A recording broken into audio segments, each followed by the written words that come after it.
आज हम एक इम्पोर्टेंट क्वेश्चन करेंगे जो पिछले 3 वर्षों में भी पूछा जा चुका है। इस बार भी इसके चांसेस हैं बोर्ड परीक्षा में पूछे जाने के। तो इस प्रकार के सवाल जो है प्रतियोगी परीक्षाओं के लिए भी बहुत इंपॉर्टेंट रहते हैं। देखिए, एक मोटर बोट जिसकी स्थिर जल में चाल 18 किलोमीटर दे रखी है प्रति घंटा, 24 किलोमीटर धारा के प्रतिकूल जाने में वही दूरी धारा के अनुकूल जाने की अपेक्षा 1 घंटा अधिक लेती है धारा की चाल। अब जो हमें नहीं दे रखी है, सबसे पहले हम उसी को लेते हैं। माना जो है धारा की चाल कितनी दे रखी है, x किलोमीटर प्रति घंटा, ये हमने मान ली है। ठीक है, जो नहीं दे रखा होता है हम वहीं से शुरुआत करते हैं। और कुल दूरी हमें प्रतिकूल और अनुकूल दोनों चीज़ों में 24 दे रखी है, तो 24 में यहाँ दूरी हो गई। अब एक चीज़ और दे रखी है, स्थिर जल में चाल, मतलब जल आपका जब स्थिर हो रखा है तो उसकी चाल कितनी है, वहाँ पे 18 है। ठीक है, वहाँ पे कितनी है उसकी, 18 किलोमीटर प्रति घंटा। अब ये तो स्थिर है आपकी चाल। अब अनुकूल और प्रतिकूल इसमें जोड़ के और घटा के निकालेंगे। अब धारा के प्रतिकूल जो है नाव की चाल कितनी होगी, धारा के प्रतिकूल नाव की चाल। ठीक है, तो नाव मतलब क्या हो गया यहाँ पे, बोट की चाल। ठीक है, एक ही बात होगी, नाव या बोट, कभी कभी नाव भी दे देता है इसलिए मेरे नाव लिखने की आदत हो रही है। मोटर बोट, ठीक है, मोटर बोट होगी। तो मोटर बोट की चाल कितनी होगी, नाम यहाँ से काट देती हूँ। मोटर बोट की चाल कितनी होगी, स्थिर जल में कितनी, 18 है, और धारा की प्रतिकूल जा रही है, तो यानी कि इसमें से हम घटा देंगे। ठीक है, x को घटा देंगे। क्यों, क्योंकि जो धारा की चाल आपकी x है, और ये बोला है कि धारा की के प्रतिकूल। अब प्रतिकूल में क्या होगा, उसकी जो है उसको हमें माइनस करना पड़ेगा। स्थिर जल में तो 18 किलोमीटर है, उसके प्रतिकूल चल रहा है तो निगेटिव साइन लगा देंगे, उससे हम ये प्रतिकूल दिख जाएगा हमें। ठीक है, फिर धारा के अनुकूल, अनुकूल पूछा है तो अनुकूल मोटर बोट की चाल कितनी होगी, तो जो हमारी फिक्स है वो तो है ही, और उसी की दिशा में चल रही है तो उसी की दिशा में एक्स इसमें ऐड कर देंगे। बस ये काम आपको सावधानी पूर्वक करना है। जो स्थिर है वो तो है ही, प्रतिकूल में एक्स घटा देंगे और अनुकूल में इसको जोड़ देंगे। ठीक है, अब आपको पता है कि दूरी चाल बराबर क्या होता है, चूंकि आपको पता है चाल बराबर क्या होता है, दूरी बटे समय होता है। ठीक है, तो समय बराबर क्या हो जाएगा, दूरी बटे चाल। इसी सूत्र से मतलब एक ही सूत्र आप याद रखो, इसी से आप हर कुछ निकाल सकते हो। अगर हमें समय निकालना हो तो इसको अगर 1 कर देते हैं, समय को हम यहाँ ले आएंगे तो चाल यहाँ आ जाएगा। ठीक है, तो समय बराबर दूरी बटे चाल हो जाएगा।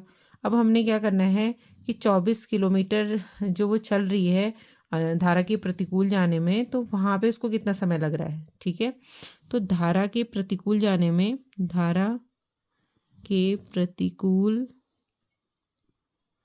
जाने में लिया गया समय। ठीक है, तो समय वाला दूरी तो आपको 24 ही दे रखी है, धारा के प्रतिकूल पूछा है तो समय बट्टे चाल हो जाएगा। तो समय चाल हमारी क्या हो जाएगी, 18 माइनस एक्स हो जाएगी। ठीक है, एक तो ये हो गया, और दूसरा क्या कह रहा है कि वो धारा के अनुकूल जब जाएगी, तो अनुकूल जाएगी तो यहाँ पे हमने अनुकूल लिखना है और बाकी वही सेम आ जाएगा। तो धारा के अनुकूल में भी 24 ही है दूरी, और 18 प्लस एक्स हो जाएगी। ठीक है, अब वो कह रहा है कि जो कंडीशन है कि धारा के अनुकूल जाने की अपेक्षा 1 घंटे जो है अधिक समय लेती है वो धारा के प्रतिकूल जाने में। तो धारा के प्रतिकूल क्या है, ये है। ठीक है, प्रश्न के अनुसार तो क्या हो गया कि जो ये है हमें इसी को लिखना है। धारा के प्रतिकूल जाना कितना हो गया, में लिया गया समय कितना हो गया, 24, 18 माइनस एक्स हो गया, और धारा के अनुकूल जो जा रहा है, ठीक है, उससे 1 घंटा अधिक ले रही है। तो ये भी समय है हमारा घंटे में, ये भी समय है। ठीक है, इसको घंटा ले लो, और ये भी घंटे में है, और 1 घंटा अधिक ले रही है, तो यहाँ से हमारी द्विघाती समीकरण बन के आ जाएगी। ठीक है, तो इसमें जो आप इतना भी कर दोगे तो 2 नंबर या 3 नंबर आपको तो इतना ही करे में ही मिल जाएंगे इसमें। ठीक है, तो आपका इक्वेशन चाहे सही हो नहीं हो, यहाँ पे स्टेप वाइज हमारी मार्किंग होती है, तो इसको आपको ज़रूर करना है अगर एग्ज़ाम में आ गया तो। ठीक है, अब यहाँ पे देखो ये है आपको मिला हुआ, अब इसमें ये और ये डिफरेंट है, तो इसका एलसीएम हम जब लेते हैं तो 18 माइनस एक्स हो जाएगा ये, और ये 18 प्लस एक्स हो जाएगा। नीचे एलसीएम में दोनों ही पद आ जाएंगे। अब यहाँ पे जो नहीं है पद, उसको हमें यहाँ ऊपर अंश में और हर में इसकी गुणा कर लेनी होती है। ठीक है, तो यहाँ 18 माइनस एक्स 24 आ जाएगा, माइनस, अब यहाँ पर क्या है, ये वाला पद तो है ही हमारे पास। ठीक है, उसको सही से उतार देती हूँ, ये तो है ही, लेकिन माइनस वाला नहीं है, तो उससे हमें क्या करेंगे, हर में और अंश में यहाँ पे गुणा कर ली जाएगी इसकी, ठीक है। ये हो गया, और यहाँ इज इक्वल टू कितना हो गया, यहाँ तक ये स्टॉप हो गया, इज इक्वल टू 1 हो गया, ठीक है। अब इसका गुणा कर लीजिए, तो 18 गुणा 24 ऐसे ही रहेगा, -24x हो जाएगा गुणा हो के अंदर, -24 गुणा 18 हो जाएगा, और +24x, ठीक है। ये आ गया, और नीचे कितना आ गया, इतना आ गया ये, ठीक है। जो ये इतना आया है इसकी गुणा कहाँ हो जाएगी, इधर साइड में हो जाएगी, तो ये बराबर कितना हो जाएगा, 18 - x, और 18 + x हो जाएगा ये, ठीक है।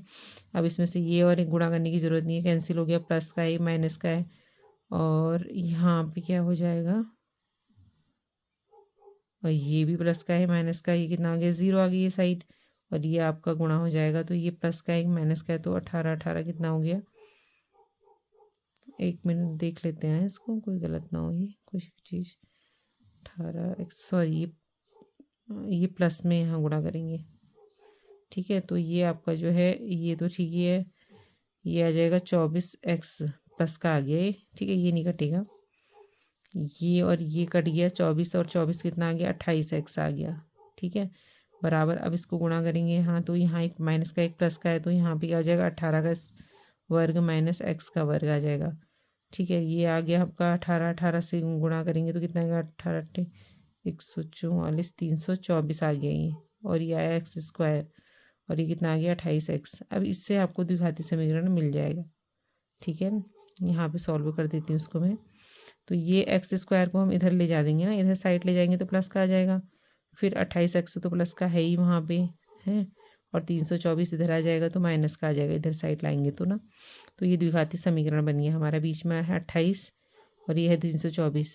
तो इसको अगर हम इसके गुणनखंड करते हैं 324 के रफ में, तो हमको पता है कि 18 गुणा 18 करके 324 आया, ठीक है।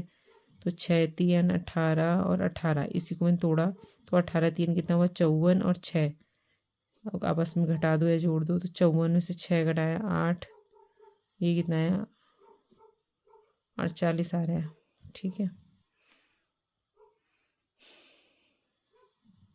हाँ, और यहाँ पे 24 और 24 को जोड़ के, सॉरी 48 आ रहा था ना, वही तो मैं कह रही हूँ, यहाँ पे 48 आ रहा है, ठीक है। अब क्या करना है, यहाँ पे इसी को ले लेना है हमने, ठीक है।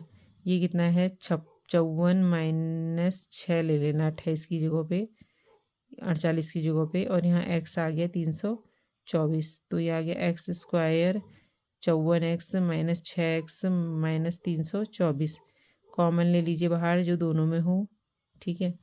अब हम इस स्टेज पे पहुंच गए हैं कि कॉमन हम आसानी से इसमें ले सकते हैं, थोड़ा सा इसको एडजस्ट करके, ये आ गए, ये दोनों बराबर आए हैं तो इसको बाहर निकाल लीजिए, एक साथ साथ आए हैं, और x - 6 बराबर 0। अब चूंकि हमें x का मान निकालना है तो इससे तो हमको निगेटिव का आंसर प्राप्त होगा, तो x - 6 बराबर 0, x बराबर 6 आया है, ठीक है। तो ये जो x बराबर 6 आया है इसी को हम लेंगे, क्योंकि ये पॉजिटिव है, निगेटिव में तो धारा की चाल दिखा नहीं सकते ना हम, तो धारा की जो चाल है हमने कितनी मानी थी, धारा की चाल x मानी थी ना, x किलोमीटर प्रति घंटा, तो यहाँ पे x का मान 6 है, तो इसका आंसर कितना आ गया, 6 किलोमीटर प्रति घंटा। बस आपको कैलकुलेशन करनी है यहाँ पे, ठीक है। तो जब आपको ये मिल जाएगा तो यहाँ से जो है बच्चे यहीं से गड़बड़ करते हैं, जैसे अभी मैंने भी देखो जल्दीबाजी में यहाँ पे इसको वो कर दिया था, जोड़ गलत, लेकिन जो है प्रैक्टिस करेंगे तो आपको ये सवाल बिल्कुल एग्जैक्ट आ जाएगा। ये माइनस का है प्लस का है, तो दोनों को हमने साथ लिख लिया यहाँ पे, ठीक है। अब यहाँ पे माइनस का है तो उसको प्लस से ऊपर और नीचे गुणा कर दिया हमने, उसी पद को, ये वाले को, इसको, तो ये तो है ही दूसरे वाले पद से ऊपर नीचे गुणा किया, तो ये आया यहाँ पे 18 गुणा 24 ऐसे लिख दिया, क्योंकि मुझे पता था कि यहाँ पे भी है तो शायद ही कट सकता है, तो ऐसे ही रख छोड़ दिया मैंने इसको। तो 24 गुणा 18, 24 प्लस का आ गया, माइनस 24 गुणा 18 ऐसे आ गया, और ये माइनस माइनस प्लस, अब ये और ये माइनस प्लस माइनस कट गए, 24x और 24x प्लस प्लस के हो गए, और 40x आ गया, और इधर यहाँ पे सर्व समीकरण की मदद से 18 का स्क्वायर माइनस x का स्क्वायर कर लिया, फिर इसको हमने जब गुणा किया तो हमें आ गया 324 है, और इसके ऐसे गुणनखंड करेंगे हम, इसी को तोड़ के, ताकि ऐसे आ जाए, और ये आया 6, ठीक है। इसको आप करिएगा।